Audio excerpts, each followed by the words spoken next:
Hello everyone, मैं हूं एक बार फिर से आपके साथ इंडियन पॉलिटी का एक बहुत ही इम्पोर्टेंट टॉपिक लेकर, भारतीय संविधान के प्रमुख स्रोत। तो इस वीडियो में हम डिस्कस करने वाले हैं भारतीय संविधान को किन किन प्रमुख देशों के संविधानों को स्टडी करके तैयार किया गया है और किस देश के संविधान से भारत के संविधान में क्या जोड़ा गया है। तो सबसे पहले हम देखेंगे अमेरिका के संविधान से भारत के संविधान में कौन कौन सी बातें जोड़ी गई है। तो अमेरिका के संविधान से हमने ली है प्रस्तावना, प्रियम्बल, जो कि हमारे संविधान के बिल्कुल फर्स्ट पेज पर लिखी गई है। जैसा कि हम जानते हैं, ये शुरू होती है हम भारत के लोग, we the people of India, इस वाक्य के साथ। तो प्रस्तावना, जिसे कि संविधान की आत्मा भी कहा जाता है, ये ली गई है अमेरिका यूएसए के संविधान से। दूसरी जो इम्पोर्टेंट चीज़ ली गई है अमेरिका के संविधान से, वो है मौलिक अधिकार, हमारे फंडामेंटल राइट्स, जो कि आर्टिकल 12 से लेकर 35 तक मेंशन्ड है। इसके बारे में जो प्रावधान है वो अनुच्छेद 12 से 35 तक लिखे गए हैं। तो ये जो मुख्य हमारे संविधान का भाग है, ये लिया गया है अमेरिका से। सरकार की संघीय संरचना की जो हमारी गवर्नमेंट होगी वो संघीय प्रकार की होगी। फेडरल गवर्नमेंट का जो प्रोविज़न है वो अमेरिका के संविधान से लिया गया है। जो शक्तियां हैं वो केंद्र और राज्यों के बीच में बंटी होंगी। तो जो संघीय सरकार होगी वो कैसी होगी, जहां सरकार केंद्र और राज्यों के रूप में विभक्त होकर के कार्य करती हो। लेकिन जो भारत का संघ है वो अमेरिकी संघ से अलग है। वो किस प्रकार से कि जो अमेरिका है उसे अलग अलग जो राज्य थे वो देशों के रूप में थे, उन्होंने एकजुट होकर के एक देश का रूप धारण किया। और भारतीय संघ अलग कैसे है कि जो एक देश था, भारत था, उसको हमने प्रशासनिक सुविधा की दृष्टि से अलग अलग राज्यों में डिवाइड किया। तो इस प्रकार से जो भारतीय संघीय व्यवस्था है वो अमेरिकी संघीय व्यवस्था से अलग है। लेकिन हमने जो संघीय व्यवस्था की प्रेरणा है वो अमेरिका के संविधान से ली। और चौथी जो विशेषता है हमने अमेरिकी संविधान से ली है वो है निर्वाचक मंडल या कॉलेजियम सिस्टम।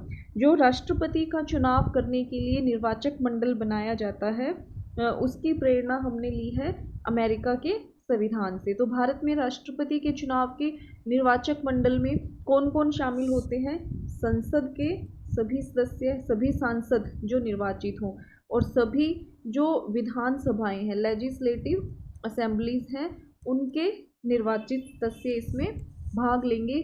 और जो केंद्र शासित प्रदेश हैं, जो यूटीज हैं, जहां पर विधानसभाएं हैं, उनके जो निर्वाचित सदस्य हैं वो राष्ट्रपति के चुनाव में भाग लेंगे। संसद के इसमें दोनों सदन शामिल होंगे, लोकसभा और राज्यसभा। और राज्यों की जो विधानसभाएं हैं उनके जो निर्वाचित सदस्य हैं, और जो केंद्र शासित प्रदेश हैं उनकी जो निर्वाचित विधानसभाएं हैं, वे राष्ट्रपति के चुनाव के लिए मिल करके एक कॉलेजियम, एक निर्वाचक मंडल का निर्माण करती है।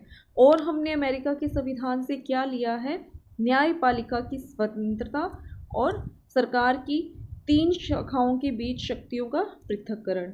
तो इंडिपेंडेंट जुडिशरी या न्यायपालिका की स्वतंत्रता का प्रावधान हमने कहाँ से लिया है? अमेरिका से लिया है। कि जो भारत की न्यायपालिका है वो किसी भी प्रकार के राजनीतिक दबाव में आकर कार्य नहीं करेगी, वो एकदम स्वतंत्र और निष्पक्ष ढंग से कार्य करेगी। इसके लिए संविधान में विशेष रूप से प्रावधान भी किए गए हैं कि किस प्रकार से न्यायपालिका को स्वतंत्र रखा जाएगा। तो इसे हम डिटेल में जब न्यायपालिका के टॉपिक को डिस्कस करेंगे तब पढ़ेंगे। और सरकार की जो तीनों शाखाएं हैं, विधानपालिका, कार्यपालिका, न्यायपालिका, इनके बीच जो शक्तियों का पृथक्करण या शक्तियों का बंटवारा है वो भी हमने अमेरिका के संविधान से प्रेरित होकर के किया है। और जो हमने विशेषता अमेरिका के संविधान से ली है वो है न्यायिक समीक्षा या जुडिशियल रिव्यू। यानी कि संसद अगर कोई भी कानून बना देती है और यदि न्यायपालिका को ये लगता है कि वो संविधान की मूल ढांचे के खिलाफ है या फिर नागरिकों के अधिकारों में कटौती करने वाला है, तो न्यायपालिका के द्वारा उस कानून की समीक्षा की जा सकती है और उसे रद्द किया जा सकता है। तो जो जुडिशियल रिव्यू का कंसेप्ट है वो हमने अमेरिका से लिया है। और क्या लिया है हमने अमेरिका से? सशस्त्र बलों के सर्वोच्च कमांडर के रूप में राष्ट्रपति। तो जो हमारी आर्म्ड फोर्सेस हैं, तीनों प्रकार की जल, थल और वायु सेना है, उनका जो चीफ कमांडर होगा वो राष्ट्रपति होगा। ये प्रावधान हमने अमेरिका से लिया है। और कानून के तहत समान सुरक्षा, equal protection of law, EPL, equal protection of law का प्रोविज़न भी हमने अमेरिका से लिया है कि कानून के द्वारा सभी नागरिकों को समान सुरक्षा दी जाएगी, किसी के भी साथ जाति, धर्म, भाषा, रंग, लिंग इनके आधार पर भेदभाव नहीं किया जाएगा। तो अब हम देखेंगे कि ब्रिटिश संविधान से भारतीय संविधान में क्या कुछ ऐड किया गया। पहला है एकल नागरिकता का विचार, सिंगल सिटीजनशिप, कि भारत के नागरिक को केवल एकल नागरिकता प्राप्त होगी, भारत की नागरिकता, उसे भारतीय नागरिकता ही प्राप्त हो सकती है। यदि वो किसी अन्य देश की नागरिकता लेगा तो उसकी भारतीय नागरिकता समाप्त हो जाएगी। और दूसरी तरफ जैसे कि अमेरिका में प्रावधान है कि जो वहाँ के नागरिक हैं उन्हें USA के साथ साथ वहाँ के राज्य की भी नागरिकता प्राप्त है। तो अमेरिका में इस प्रकार से दोहरी नागरिकता या ड्यूअल सिटीजनशिप का विचार है। तो भारत में इस कंसेप्ट को नहीं अपनाया गया है। ब्रिटेन की तरह हमने एकल नागरिकता या सिंगल सिटीजनशिप के कंसेप्ट को फॉलो किया है कि केवल भारतीय नागरिकता ही भारत के लोगों को प्राप्त होगी, अलग से किसी राज्य की नागरिकता प्राप्त नहीं होगी। और भारतीय नागरिक होने के साथ साथ भारत का नागरिक किसी अन्य देश की नागरिकता नहीं ले सकता। दूसरा हमने एक इम्पोर्टेंट प्रोविज़न लिया है कानून के शासन का विचार, रूल ऑफ लॉ का कंसेप्ट। तो इसके अनुसार जो कानून है वही सर्वोपरि होगा, कानून सुप्रीम माना जाएगा, कानून से ऊपर कोई भी नहीं होगा।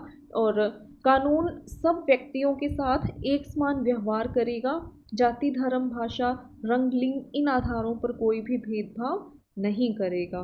तीसरा जो हमने इम्पोर्टेंट प्रोविज़न लिया है जिसे प्रादेश कहा गया है, या हम जनरली इसको रिट भी कहते हैं, कि जो ब्रिटिश संविधान है उसमें सर्वोच्च न्यायालय को ये हम कह सकते हैं स्वतंत्रता दी गई है कि वो नागरिकों के मौलिक अधिकारों की रक्षा के लिए रिट जारी करते हैं। तो यही कंसेप्ट हमने भारतीय संविधान में भी लागू किया है। अभी हमने जो डिस्कस किया था कि अनुच्छेद 12 से 35 में हमारे मौलिक अधिकारों का वर्णन किया गया है, भाग 3 में संविधान के। तो इन मौलिक अधिकारों की रक्षा कैसे होगी, इनकी जो रक्षा के उपाय हैं वो दिए गए हैं आर्टिकल 32 में। और 32 क्या कहता है कि जो सर्वोच्च न्यायालय और उच्च न्यायालय है, जो आर्टिकल 32 है वो सर्वोच्च न्यायालय को ये रिट जारी करने का अधिकार देता है, और हाई कोर्ट को देता है आर्टिकल 226, अनुच्छेद 226 के द्वारा राज्यों के उच्च न्यायालय रिट जारी कर सकते हैं, और अनुच्छेद 32 के द्वारा सर्वोच्च न्यायालय। तो ये 5 प्रकार की रिटें जारी कर सकते हैं हमारे मौलिक अधिकारों की रक्षा के लिए। तो ये रिट्स कौन कौन सी है? पहली है हैबियस कॉर्पस या बंदी प्रत्यक्षीकरण, यानी कि जो व्यक्ति है उसे न्यायालय के सामने पेश किया जाए। जिस भी व्यक्ति को गिरफ्तार किया जाएगा उसे न्यायालय के सामने पेश किया जाना होगा। दूसरी है मैंडमस की, यानी कि अगर कोई भी जो सार्वजनिक पद पर व्यक्ति है वो अपनी ड्यूटी नहीं निभा रहा है, अपना कर्तव्य पूरा नहीं कर रहा है, तो उसे अपना कर्तव्य पूरा करने के लिए या फिर ऊपर की जो अदालत है वो अपने से नीचे की अदालत को अपना कार्य करने के लिए आदेश दे सकती है। तीसरी रिट होती है इसमें सर्शियोररी, यानी कि उत्प्रेषण करने का आदेश। तो जो ऊपर की अदालत है वो अपने से नीचे की अदालत को ये आदेश दे सकती है कि किसी भी मामले को वो सुनवाई के लिए उनके पास भेजे, वो उनको उसको उत्प्रेषित करे उनके पास। और चौथी रिट है वो है प्रोहिबिशन की, प्रोहिबिशन यानी कि रोकना। तो सर्वोच्च न्यायालय या उच्च न्यायालय किसी भी व्यक्ति को जिसने गलत तरीके से जो अपना पद धारण कर रखा है उसे वो रोक सकते हैं। तो अब यहाँ हम डिस्कस करेंगे कि जो ब्रिटिश संविधान है उससे भारतीय संविधान में कौन कौन सी बातें शामिल की गई है। सबसे पहली और इम्पोर्टेंट बात है एकल नागरिकता का विचार, सिंगल सिटीजनशिप का कंसेप्ट। इसके तहत क्या प्रावधान किया गया है कि किसी भी भारतीय नागरिक को केवल इंडिया की सिटीजनशिप मिलेगी और इंडिया के अलावा वो किसी दूसरे देश की या फिर किसी राज्य की उसे सिटीजनशिप नहीं मिलेगी।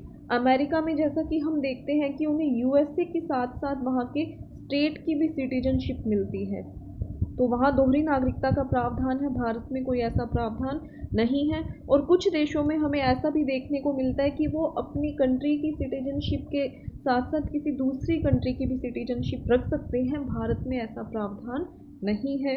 एकल नागरिकता का विचार भारत में लागू किया गया है। दूसरा, हमने ब्रिटिश संविधान से क्या ग्रहण किया है? कानून के शासन का विचार, रूल ऑफ लॉ का विचार, यानी कि जो कानून है वो सर्वोपरि है, कानून से ऊपर कोई भी नहीं है, कानून के सामने सभी समान हैं। तीसरा जो इम्पोर्टेंट कंसेप्ट हमने लिया है प्रदेश या रिट का। इसके तहत जो हमारे मौलिक अधिकार हैं उनकी रक्षा के लिए 5 प्रकार की रिट जारी की जाती है, सुप्रीम कोर्ट के द्वारा और हाई कोर्ट के द्वारा। सुप्रीम कोर्ट ये रिट जारी करता है आर्टिकल 32 के अंडर, हाई कोर्ट जारी करता है आर्टिकल 226 के अंडर। तो डिटेल में हम इनको पढ़ेंगे जब हम हमारे मौलिक अधिकारों के बारे में पढ़ेंगे कि किस प्रकार से इनकी सुरक्षा न्यायालय के द्वारा की जाती है। तो एक बार हम इन 5 रिट्स के नाम सुन लेंगे। बंदी प्रत्यक्षीकरण या हैबियस कॉर्पस, दूसरी है मैंडमस, तीसरी सर्शियोरी और चौथी है निषेध या प्रोहिबिशन और 5वीं है क्यो वारंटो या किस अधिकार से। तो न्यायालय ये 5 प्रकार की रिट जारी कर सकता है। और इसके बाद हमने ब्रिटिश संविधान से लिया है अध्यक्ष की संस्था और उसकी भूमिका। जो संसद में अध्यक्ष के पद का प्रावधान है वो हमने ब्रिटिश संविधान से लिया है। और कानून बनाने की प्रक्रिया, भारत में जिस प्रकार से संसद के द्वारा कानून बनाया जाता है वो हमने लिया है ब्रिटिश संविधान से। और कानून द्वारा स्थापित प्रक्रिया, प्रोसीजर इस्टेब्लिश्ड बाय लॉ, तो भारत में इसको कानून द्वारा स्थापित प्रक्रिया के नियम को ब्रिटिश संविधान से लिया गया है। और इस प्रावधान के अनुसार किसी भी व्यक्ति को उसके जीवन से कानून द्वारा स्थापित प्रक्रिया के अतिरिक्त वंचित नहीं किया जा सकता। यानी कि अगर किसी को मृत्यु दंड दिया जाना है तो वो कानून के अनुसार ही दिया जाएगा। ये प्रावधान हमने लिया है ब्रिटिश संविधान से। और हमने यहाँ एक इम्पोर्टेंट जो प्रोविज़न है वो छोड़ दिया था, सरकार का संसदीय स्वरूप, पार्लियामेंट्री फॉर्म ऑफ गवर्नमेंट हमने कहाँ से ली है? ब्रिटिश संविधान से ली है। पार्लियामेंट्री फॉर्म ऑफ गवर्नमेंट या संसदीय स्वरूप से हमारा यहाँ क्या अभिप्राय है कि जो सरकार होगी वो संसद में से बनेगी। हमने संसद में किस किस को शामिल किया है? राज्यसभा और लोकसभा को। और जो प्रधानमंत्री और उसका मंत्रिमंडल है, प्राइम मिनिस्टर एंड जो कैबिनेट है, वो कहाँ से आएगा? लोकसभा और राज्यसभा में से ही आएगा। और जो प्रधानमंत्री बनेगा वो उसे बहुमत प्राप्त होना चाहिए, उसकी पार्टी को लोकसभा में बहुमत प्राप्त होना चाहिए। तो बहुमत प्राप्त दल का नेता सरकार बनाएगा और वो मंत्री दोनों सदनों में से ले सकता है, लोकसभा और राज्यसभा में से, यानी कि संसद में से वो मंत्रियों को लेगा। तो ये हमने जो सरकार का संसदीय स्वरूप है ये एक इम्पोर्टेंट, मोस्ट इम्पोर्टेंट फीचर हमने ग्रहण किया है ब्रिटिश संविधान से। इसके बाद हम देखेंगे कनाडा के संविधान से हमने क्या ग्रहण किया है। कनाडा के संविधान से हमने सरकार का अर्ध संघीय स्वरूप हमने ग्रहण किया है। हमारा यहाँ क्या अभिप्राय है कि केंद्र है वो मजबूत होगा और ज़्यादा जो शक्तियाँ हैं वो केंद्र के पक्ष में होंगी। जो शक्तियों का बंटवारा है वो इस प्रकार से किया गया है कि जो शक्तियों का झुकाव है वो केंद्र के पक्ष में होगा, लेकिन राज्यों को भी शक्तियाँ दी गई है। तो हमने एक मजबूत केंद्र सरकार के साथ संघीय प्रणाली अपनाई है। और हमने कनाडा से क्या लिया है, केंद्र और राज्यों के बीच जो शक्तियों का बंटवारा किया गया है। हम जो 3 सूचियां पढ़ते हैं, संघ सूची, राज्य सूची, समवर्ती सूची, तो ये जो शक्तियों का बंटवारा करने का तरीका है, ये हमने कहाँ से लिया है, कनाडा से लिया है। और जो अवशिष्ट शक्तियां, इन तीनों सूचियों में जो शक्तियां आने से रह गई, जो रेसिडुअरी पावर्स हैं, वो हमने किसको दी है, केंद्र सरकार को ही दी है। तो ये प्रावधान रेसिडुअरी पावर्स या अवशिष्ट शक्तियां केंद्र में निहित रखने का प्रावधान भी हमने कहाँ से लिया है, कनाडा से लिया है। और अब हम देखेंगे आयरलैंड से हमने क्या कुछ ग्रहण किया है। आयरलैंड से हमने सबसे मोस्ट इम्पोर्टेंट फीचर ली है नीति निर्देशक सिद्धांत, directive principles of state policy, जिन्हें हम DPSP भी कहते हैं। तो ये हमने लिए हैं आयरलैंड से। नीति निर्देशक सिद्धांत क्या है, राज्यों को यानी कि सरकारों को ये निर्देश है कि वो किस प्रकार से अपनी नीतियां बनाएं जिससे कि अधिक से अधिक जन कल्याण सुनिश्चित हो सके। और हमने आयरलैंड के संविधान से लिया है राज्यसभा के सदस्यों के लिए नामांकन, नॉमिनेशन। राज्यसभा के सदस्यों के लिए उच्च जो सदन है हमारी संसद का, उसके लिए राष्ट्रपति 12 सदस्यों को नॉमिनेट करता है, नामांकित करता है, जिन्होंने साहित्य, विज्ञान, कला, इन क्षेत्रों में उल्लेखनीय उपलब्धियां हासिल कर रखी हों। और हमने राष्ट्रपति के चुनाव की विधि, वो भी हमने ली है आयरलैंड से। तो राष्ट्रपति के चुनाव की विधि हम कौन सी विधि अपनाते हैं, हम अनुपातिक प्रतिनिधित्व और एकल संक्रमणीय मत पद्धति के द्वारा हम राष्ट्रपति का चुनाव करते हैं। इसे भी हम डिटेल में डिस्कस करेंगे जब हम प्रेसिडेंट के टॉपिक को पढ़ेंगे। अब हम देखेंगे फ्रांस के संविधान से हमने क्या लिया है। फ्रांस के संविधान से हमने लिया है गणतंत्र, स्वतंत्रता, समानता और बंधुता के आदर्श को। हमने भारत को जो रिपब्लिक घोषित किया है वो फ्रांसीसी संविधान से प्रेरित होकर ही किया है। और जो स्वतंत्रता, समानता, बंधुता का आदर्श है, फ्रीडम, इक्वालिटी, फ्रेटर्निटी के जो आदर्श हैं वो हमने फ्रांसीसी संविधान से ही लिए हैं। ऑस्ट्रेलिया के संविधान से हमने ली है वाणिज्य की स्वतंत्रता। वाणिज्य की स्वतंत्रता कहाँ, देश के भीतर और राज्यों के बीच आपस में व्यापार और वाणिज्य की स्वतंत्रता हमने ली है ऑस्ट्रेलिया के संविधान से। और हमने ऑस्ट्रेलिया से लिया है सामान्य संघीय अधिकार क्षेत्र से बाहर के मामलों पर भी संधियों को लागू करने के लिए कानून बनाने की राष्ट्रीय विधायिका की शक्ति। यानी कि जो संधियों को, दूसरे देशों के साथ जो संधियां होंगी उन्हें लागू करने के लिए कोई भी कानून बनाना होगा तो वो राष्ट्रीय विधायिका यानी कि संसद बनाएगी उन कानूनों को। और जो समवर्ती सूची का प्रावधान है, यानी कि समवर्ती सूची में किस प्रकार के जो विषय है वो शामिल किए गए हैं जिन पर केंद्र और राज्य दोनों कानून बना सकते हैं। तो ये सूची हमने किससे प्रेरित होकर शामिल की, ऑस्ट्रेलिया के संविधान से। जो कॉन्करेंट लिस्ट या समवर्ती सूची है वो हमने ऑस्ट्रेलिया के संविधान से प्रेरित होकर भारत के संविधान में शामिल की है।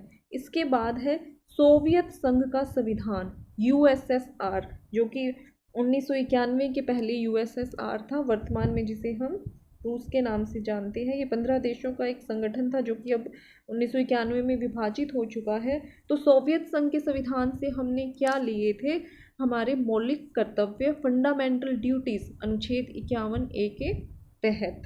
तो ये हमने प्रेरणा कहाँ से ली, सोवियत संघ के संविधान से। अर्थव्यवस्था के विकास की निगरानी के लिए संवैधानिक रूप से अनिवार्य योजना आयोग, प्लानिंग कमीशन, जो कि अब ये संस्था खत्म हो चुकी है, अब इसकी जगह किसने ले ली है, नीति आयोग ने। NITI नीति आयोग या national institute for transforming India, 2015 में ये नीति आयोग स्थापित किया गया था। तो योजना आयोग का जो परिवर्तित रूप है वो है नीति आयोग। और इसकी हमने प्रेरणा कहाँ से ली है, USSR या सोवियत संघ के संविधान से। फिर दक्षिण अफ्रीका के संविधान से हमने क्या लिया, संशोधन की प्रक्रिया। हमने संविधान लिख तो दिया, अब अगर इसमें कोई परिवर्तन करना होगा तो वो किस प्रकार से होगा। आर्टिकल 368 में हमने इसके बारे में डिटेल से लिखा है, हमारे संविधान निर्माताओं ने लिखा है इसके बारे में कि संविधान के कौन से हिस्से में किस प्रकार से बदलाव किया जाएगा, संसद की बहुमत के द्वारा किया जाएगा या संसद और राज्यों दोनों के बहुमत द्वारा। तो ये भी डिटेल में टॉपिक हम डिस्कस करेंगे जब हम पढ़ेंगे भारतीय संविधान में संशोधन के बारे में। तो संशोधन या जो अमेंडमेंट का प्रोविज़न है हमने लिया दक्षिण अफ्रीका से, और राज्यसभा के सदस्यों के जो चुनाव की पद्धति है उनके चुनाव का मेथड भी हमने लिया दक्षिण अफ्रीका के संविधान से। हमने जर्मनी के संविधान से क्या लिया है, संघ द्वारा प्राप्त की जाने वाली आपातकालीन शक्तियां जो इमरजेंसी पावर्स है वो हमने ये प्रोविज़न लिया है जर्मनी के संविधान से। इमरजेंसी प्रोविजंस का, इमरजेंसी पावर्स का, कि इमरजेंसी के दौरान जो संघ को शक्तियां प्राप्त हो जाती है, केंद्र ज़्यादा शक्तिशाली हो जाता है, तो ये प्रावधान हमने लिया है जर्मनी से। और आपातकाल के दौरान जो हमारे फंडामेंटल राइट्स हैं, हमारे मौलिक अधिकार हैं, वो सस्पेंड हो जाते हैं। तो ये प्रोविज़न हमने कहाँ से लिया है, जर्मनी के संविधान से। जीवन की स्वतंत्रता का जो अधिकार है उसको छोड़ करके बाकी के जो हमारे मौलिक अधिकार हैं वो आपातकाल के दौरान निलंबित हो जाते हैं। ये प्रोविज़न हमने लिया है जर्मनी से। रूस से क्या लिया है, रूस ये हम पहले पढ़ के आए हैं, रूस या फिर USSR का हम पढ़ आए हैं कि हमने अपनी जो फंडामेंटल ड्यूटीज़ है वो ली है इनसे। और प्रस्तावना में जो सामाजिक आर्थिक राजनीतिक न्याय का जो विचार है वो भी हमने रूस से लिया है। जापान का संविधान, जापान से हमने ली है कानून द्वारा स्थापित प्रक्रिया। ये भी उसी की तरह सिमिलर है जैसा हमने पढ़ा था कि ब्रिटिश संविधान से हमने जो लिया कि कानून द्वारा स्थापित प्रक्रिया से ही किसी भी व्यक्ति को उसके जीवन की स्वतंत्रता से वंचित किया जा सकता है। तो ये प्रावधान हमने जापान के संविधान से लिया, और ये प्रोविज़न ब्रिटिश संविधान में भी मिलता है। और फिर हमने भारत सरकार अधिनियम से क्या लिया, जो हमारे संविधान का 70% पार्ट है, 2/3 हिस्सा है, सबसे बड़ा जो भाग है वो इसी अधिनियम से लिया गया है। इस अधिनियम से हमने क्या कुछ ग्रहण किया, संघीय योजना कि हमारे देश की संघीय सरकार होगी, जो फेडरल प्लानिंग है वो हम 1935 के अधिनियम में ही कर चुके थे। और एज इट इज़ ये प्रावधान आज़ादी के बाद भारत में लागू कर दिया गया कि किस प्रकार से एक केंद्र सरकार होगी और फिर आगे केंद्र सरकार के आगे होंगी राज्य सरकारें।